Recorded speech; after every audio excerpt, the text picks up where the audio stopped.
श्री शिवाय नमस्तुभ्यम जनसेवा फाउंडेशनच्या वतीने आयोजित असलेल्या परमपूज्य प्रदीप मिश्रा महाराजांची शिवपुराण कथेचं आयोजन आता पूर्ण झालेलं आहे। या कथेचे प्रणेते माननीय नामदार राधाकृष्ण विखे पाटील साहेब यांच्या नेतृत्वाखाली राहता तालुका सर्व नागरिक शिवपुराण कथेला येणाऱ्या सर्व भाविकांच्या स्वागतासाठी सज्ज आहे। इथं अतिशय भव्य आयोजन आम्ही केलेलं आहे। आम्हाला विश्वास आहे की उद्यापासून चालू होणाऱ्या या कथेला महाराष्ट्रातून आणि देशातून सर्व शिवभक्त मोठ्या संख्येने येतील। आम्ही जवळपास 4 लाख लोक किंवा त्यापेक्षा जास्त आले तरी राहत्या तालुक्याचा प्रत्येक नागरिक हा येणाऱ्या शिवभक्ताचं स्वागत त्याचा सत्कार अंतर मनातून करेल।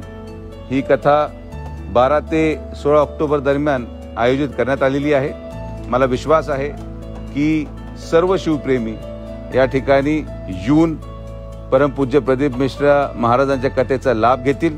आणि जो देखावा आम्ही निर्माण केलेला आहे या देखाव्याचं वैशिष्ट्य असं आहे की याचं मुख्यद्वार या मुख्यद्वाराच्या वरती 4 धाम आम्ही प्रतिकृतीच्या माध्यमातून निर्माण केलेले आहेत आणि उर्वरित 2 पंडाल त्याचं मुख्यद्वार आम्ही ज्योतिर्लिंगाचं प्रतिकृती निर्माण करायचा प्रयत्न केलेला आहे। अशी भव्यता या शिवपुराण कथेच्या आयोजनामध्ये कदाचित यापूर्वी करण्यात आलेली नाही। मला विश्वास आहे की या कथेचा लाभ आपण सगळेजण मोठ्या प्रमाणात येऊन घ्याल। किती जरी मोठ्या संख्येने भाविक आले तरी सुद्धा त्याचं आयोजन आणि नियोजन हे जनसेवा फाउंडेशनच्या वतीने माननीय नामदार राधाकृष्ण विखे पाटील साहेबांच्या नेतृत्वामध्ये केलं जाईल हा विश्वास मला आहे। तर आपण सर्वजण या आणि या कथेचा आनंद घ्या। श्री शिवाय नमस्तुभ्यम।